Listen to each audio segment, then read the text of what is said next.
Good morning. In this session, we will discuss the Down to Earth edition for the month of March, and we would be focusing on some of the important aspects related to climate. So, the very first news talks about the restoration of the degraded lands in the regions of Bikaner in Rajasthan. Now, these land areas were degraded because of the gypsum mining. Now, once there was the gypsum mining, the land areas, the pits that were created were because of the mining waste, and they were actually not holding significant amount of water. Now this had led to destruction of the reservoirs, and the water there was important for the wildlife which was supposed to be living in the region.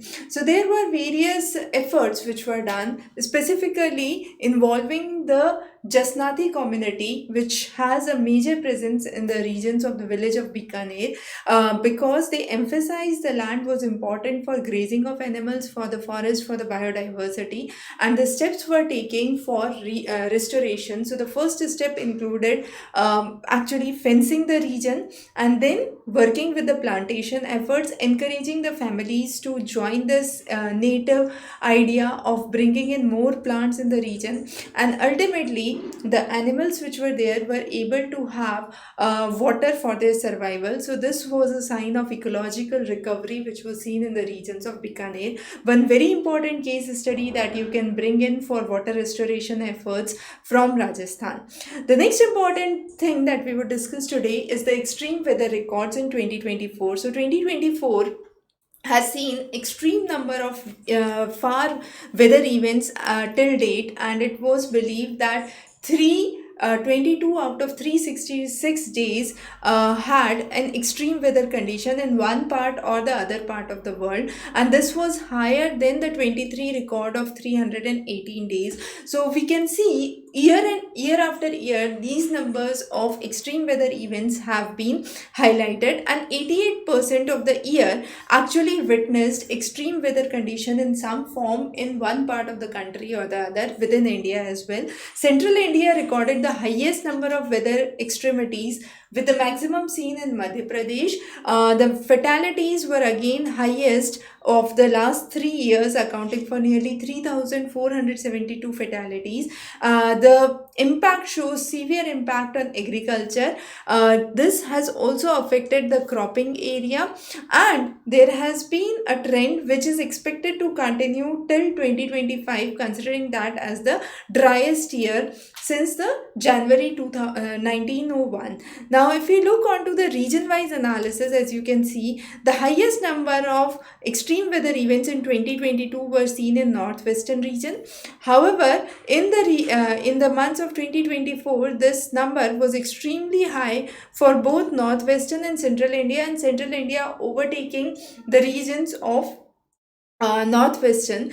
However, the percentage increase in the area has been, or number of events we could say, has been highest in the regions of northwest India.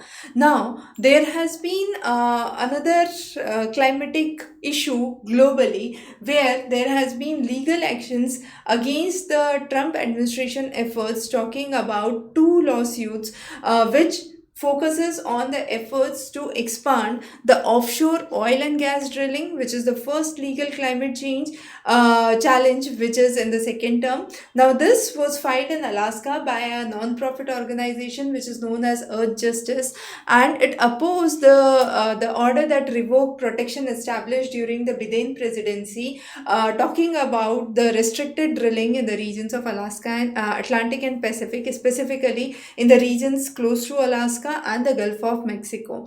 Now, this was an order that came immediately after the Trump came to power, and there was a second lawsuit which talks about reinstating the 2021 directive to safeguard nearly 12 million hectares of Arctic and Atlantic oceans from the drilling activities. The next important news that we would discuss is the rising number of species which are actually losing their space. So this loss has been recorded to nearly 13% of the global species, specifically in the regions of developed nations. The impact of 24 high income countries on 8,000 forest dependent species of various animals has been found, and it has been believed that 18 of the nations have greater impact on biodiversity losses. The study contains the fact that the largest contributors are US, Germany, Japan, and China, and the US consumption has the greatest impact on the wildlife of Central America, specifically in the regions of Central America, and the China has a deep impact on the rainforest in the Southeast Asia. Next is a fungal variety of disease has been prevalent in the sugarcane cultivation recently, and this has been posing a threat to the total sugar output in India. Now, this was observed in the Nangla Mubarak village in Uttar Pradesh, where the farmers have now started replacing sugarcane with other nurseries due to higher demand from the plywood industry, which is seen, and there has been a shift because of the fungal disease which has been seen in the sugarcane plantation, and this fungal disease is known as the red rot disease, which has spread across maximum most of the districts in Uttar Pradesh and has affected the high yielding variety of sugarcane, which is known as CO0238. Now, this used to dominate the farms of Uttar Pradesh at a given point of time with double yields, higher sugar content, and export capabilities. But now, farmers are moving rapidly to plywood industries, and you can see the proportion of the area under this crop is highest as compared to the other varieties. So, there has been definite changes. Now, ICAR has talked about the red rot presence since 1901. There is a research institute in India which is known as Indian Institute for Sugarcane Research specifically, and it has talked about the damages which has been caused by the red rot fungal disease to sugarcane plantation, not only to this variety but to other varieties as well.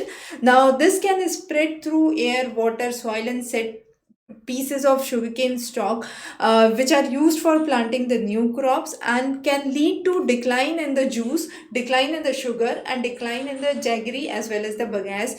And the outbreak has not only been seen in the regions of Uttar Pradesh, not restricted to western regions of Uttar Pradesh which was previously there, but has spread rapidly to the regions of central and north Uttar Pradesh, affecting nearly 20,000 hectares over 40 districts. Now, this has been a significant impact, and there has been a boom and bust cycle where pathogens actually evolve to overcome the genetic resistance of the plant, which leads to further severe outbreak as compared to the previous outbreak, and this cycle is called as the boom and bust cycle. So this has been identified as one of the reasons for the crop production which is being affected, and there has been excessive impact onto the plantation. The next is the diversity has to be brought back, because it is seen that the worst affected crop in the sugarcane is the CO0238, and that holds for nearly 87% of the total sugarcane cultivation, specifically in the regions of Uttar Pradesh. And because of that and high impact of this fungal disease on this variety, there has been a drastic reduction in the sugar production this year. Now, there have been seed shortages, so farmers are looking for a wonder variety of crop where there could be some unapproved alternatives that could be brought in, and scientists warn that if there is a full replacement, it would take nearly 3 to 5 years. So, even the impact has been seen in the southern India, in the regions of Karnataka and Maharashtra, but as of now, there has been lesser impact in the southern India, and 15% decline in the sugar production has been seen. If this scenario goes on, possibly there could be a point where imports would be required for sugar. The next is urban trap. Now, there have been issues regarding the autonomy of the urban areas and the access to the government schemes. So, there have been crowds which have been demonstrating against the issue, and the demand is to reinstate the village rural status. So, residents in the regions of Hanumangarh in Rajasthan have been staging protest against the government directives, and for them, it's the fact that urbanization is not a privilege but a hardship for the local men, and they want to retain their status of rural areas back. So with this they get 100 days of guaranteed employment, which is under the Manrega scheme, the rural employment, and they are focusing on the fact that the Shahri Gramin Yojana, which is the Mukhyamantri Shahri Rozgar Yojana, does not provide the same level of job security as Manrega. And if these villages are shifted into the sphere of urbanization, the status of the rural people in the regions would further deteriorate. So again, a very very important issue that has to be taken into account, and these are the districts, as you can see on the map, where the same issues have been raised off and on. Now the next is suspending foreign assistance. Now US aid assistance to the foreign nations have been affected. Now this could count into numerous amount of hunger related deaths, malnutrition, devastating economies across the regions of Africa and Asia. India also has fundings from USAID, but for India it would not be that substantial as for the regions of Africa. Now for example, Khartoum, which is the capital, which is one of the major regions in Sudan, has seen nearly 800 soup kitchens which were operational, and these supported nearly 300 families. Now these kitchens were providing at least one meal daily to the people who were displaced because of war or because of a climate induced flood. Now once this funding stops in, there would be an impact on nearly 26 million people, which is half of the population of Sudan, which would face severe hunger crisis. Now similar examples have been seen in other parts of Africa as well. So the worst affected areas would be the regions of Sudan, Somalia, Congo, Liberia, Uganda, Ethiopia, which receive nearly 20% of their aid through US aid funding. Now with the stopping of the US aid funding, except for the purpose of emergency response where it has been permitted, there would be a significant impact onto the food situation and the food shortage situation, leading to higher cases of malnutrition, higher cases of hunger. Again, there has been a report by Operation Broken Silence, which is a non-profit organization in Sudan, focusing on the fact that immediate restoration of US aid, if not taken, it would lead to significant rise in the deaths due to starvation and preventable diseases which could be brought through vaccination. The next one is the health crisis. A high number of HIV positive cases have been witnessed in the regions of Mozambique, Zambia, Malawi, Zimbabwe, and South Africa has shown that this situation has been shocking. South Africa, which is the highest number of HIV positive individuals, rely only on US funding for its programs. Now 20% of the total budget is supported by the US aid program, which is started in 2023, and under this the life-saving antiretroviral drugs are being given to nearly 5.5 million HIV patients, and it aims to save nearly 25 million lives in Africa alone. So again, this funding would have a deep impact on health and the health related sector. Coming on to the sector on refugees. Now refugees, Africa account for 37% of the world's forcibly displaced refugee population. Now this includes refugees, asylum seekers, internally displaced people because of internal unrest or war, and stateless persons, as per the United Nations Higher Commission for Refugees. Now all of this, most of this we would say, depend on US aid again. So Uganda would be the Africa's largest refugee and asylum seeking population, with nearly 1.8 million people affected. Now in 2022, if you remember, there were questions related to the name of the camps for refugees across various parts of the world. This again becomes important in light of the recent USAID funding being stopped. Again, the guinea worm and the efforts of Jimmy Carter for control of guinea worm in the regions of Africa have been very important, highly probable for your upcoming examination. The next we would see here is the economic fallout. So we have seen that it would affect, the USAID being stopped would have deep implications on the health segment, on the food shortage, on the refugee population, and then the most important but the least discussed is the economic fallout of these regions. So in the past 25 years, nearly 40 nations have benefited from the African Growth Opportunity Act, which talks about duty-free access to export of selected products to United States. Now in South Africa, citrus and automobile sectors have gained from it.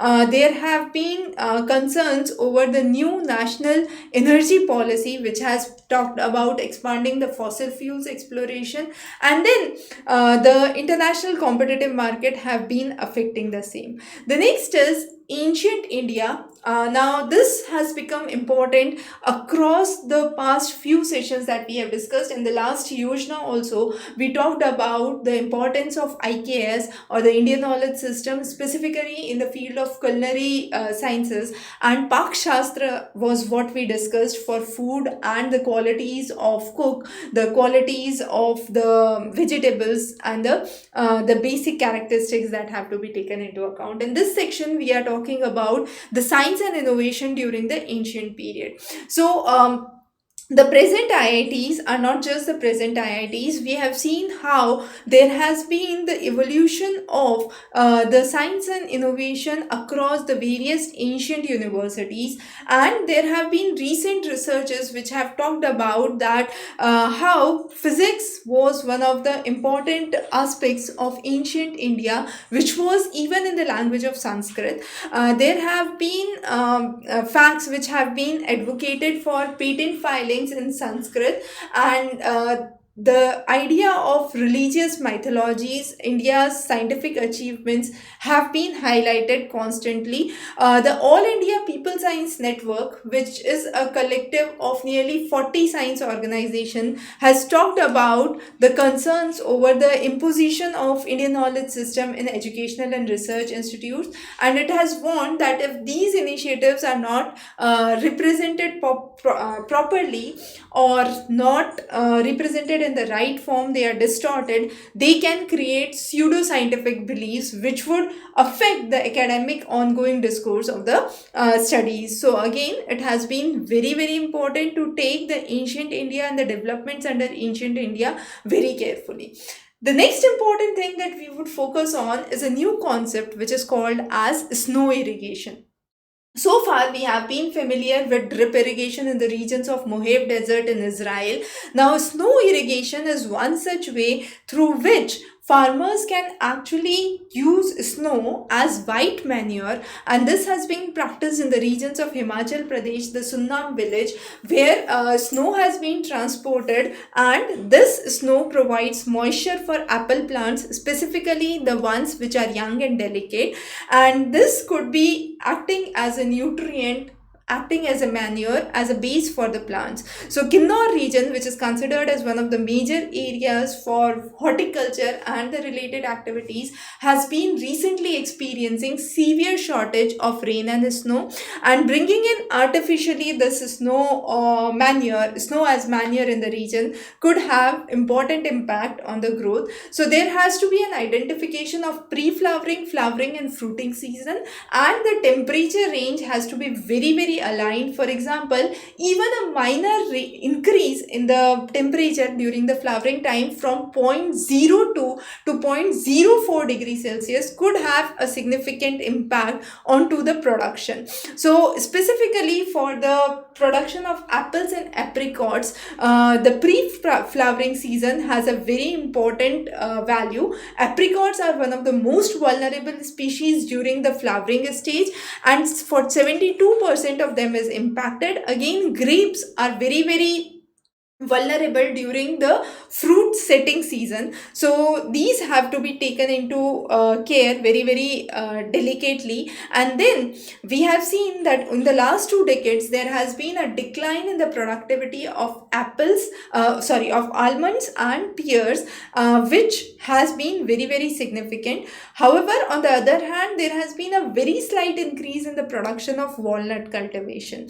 So, agronomy institutions at Himachal Pradesh Agricultural University in Palampur have talked about the importance of the early seasons, that's January and February, where you have snow, and this is very very important for the cultivation, and therefore snow irrigation is one of the talks that have been into news. Now, the next is agroforestry. Agroforestry is the idea to enhance the farmer's income and reduce the climate impact onto the crops, and there have been efforts of expanding the plantation to generate carbon credits. So various crops have been cultivated in such a way that each ton of carbon dioxide equivalent that is avoided would result in one carbon credit, and the business can purchase that to meet the global climate goals, which we have discussed in the climate credit offset in a separate lecture, right? So that's again one of the important aspects that you can understand here. Now, the next thing that we focus on is the concerns over the plantation projects. There have been the verified carbon standards, and these have to be collected over 2 crore from the farmers as a service fees. The company is actually talking about the revenue which has been generated. The next is for the carbon credit projects. India hosts nearly 20% of the world's afforestation and reforestation credits. Now, this is a very significant proportion as per the Berkeley report. Now, some of the important plantations which have been ongoing, for example, mahogany plantation in India, the project which has been started by whom, the area, the farmers, the credits issued, the credits being sold, the rates of those, and the carbon revenue being generated. So the list for each of these projects have been given. So this is for mahogany, eucalyptus, then you have poplar plantations, eucalyptus again. So there have been numerous tradings. Some of the tradings have been blind tradings, but others have been important tradings to understand how carbon mechanism or the carbon credit market exists. As I said, we have discussed this in detail in other lectures, so I'm not discussing back here, but yes, these would be available in the handouts. You can just go back and refer those again.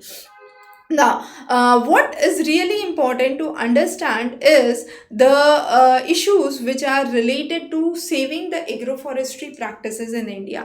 Now, these agroforestry practices shows that there has been a slight increase in the tree cover by nearly 20% in the recent past, and there have been historic failures in agronomy, which is mainly because of the volatility of the timber price, poor seeding quality, lack of marketing infrastructures as some of those. Then we have certain schemes which are very very beneficial. For example, Rashtriya Krishi Vikas Yojana, the minimum support price, the mechanisms for accountability in the carbon market, and this would actually bring in better implications. Also, there have been studies talking about increase in the stubble burning.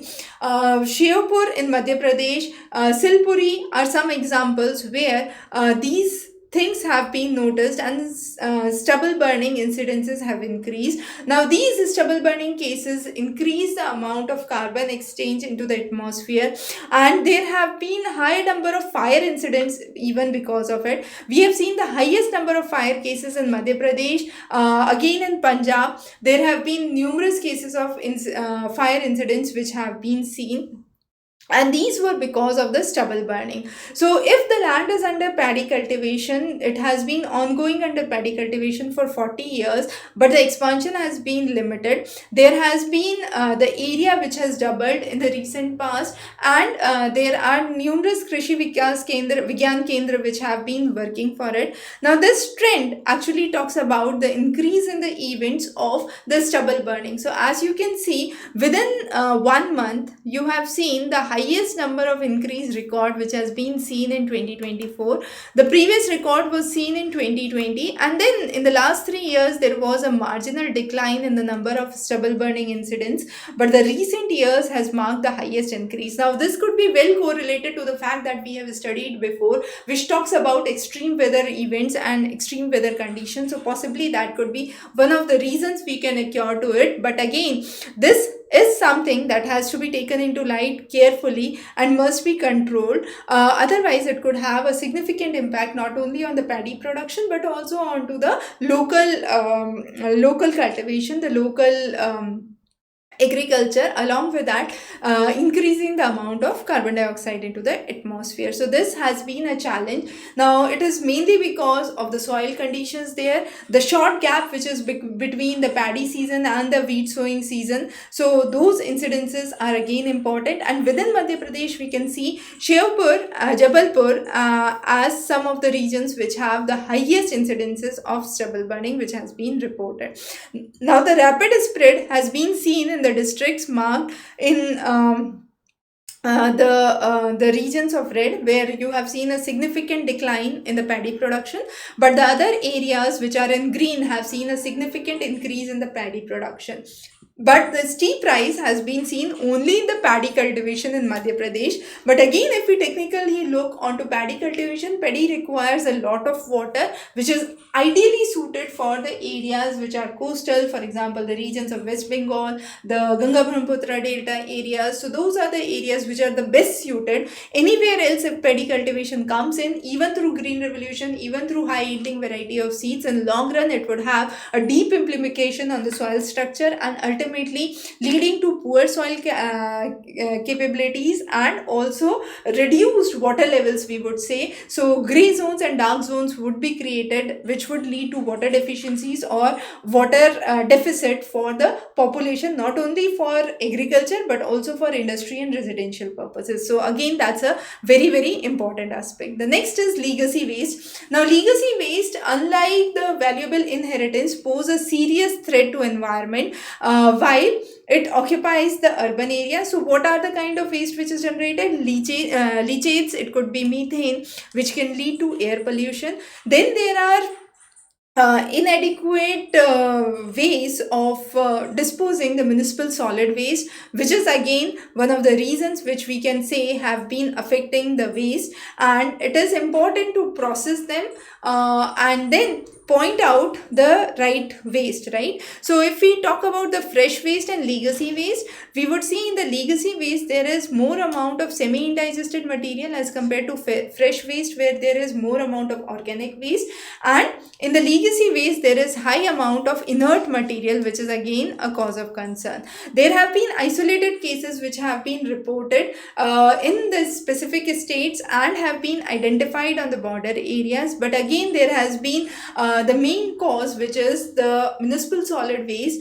and no proper cleaning mechanism for the municipal solid waste. So there have been various perspectives which have been brought by the scholars, focusing on the impact and the long run consequences of the legacy waste. The next is the impact of pandemic. So COVID-19, which was witnessed in 2020, has remained a threat for worldwide health emergency status, which was lifted back in May 2023, but still the virus persists. There is mutation and illness which has been constantly seen.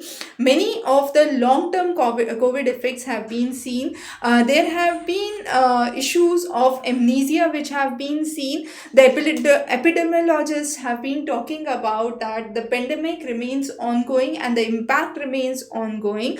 There has been a drop in the overall life expectancy by nearly 2 years, healthy life expectancy by nearly 1.5 years, and it is estimated that a total of 16 million deaths among the older population would be witnessed and has been witnessed during the period.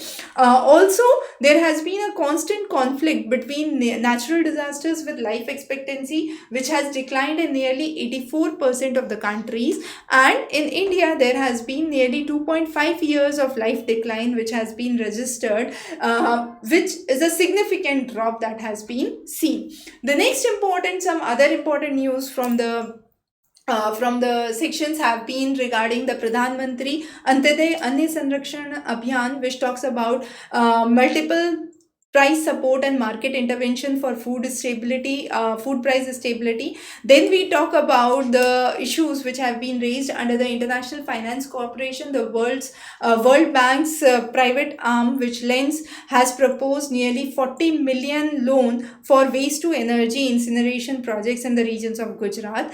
Bikaner has seen issues regarding higher demand for water supply for irrigation, and they have seen how the amount which has been released by the Indira Gandhi Canal has been less than stated. Then there are forest fires which have been reported in the regions of Udhampur and Kashmir.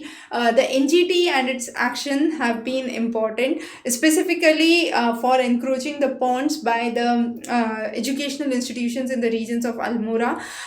There have been issues regarding the influenza related pandemic, and as per the data release, there has been an outbreak of the bird flu in the regions of Oregon in United States. And then there is a African Urban Heat Summit which happened in Freetown, which is the capital of Sierra Leone, which seeks to address the impact of rising temperature and how to safeguard the local communities.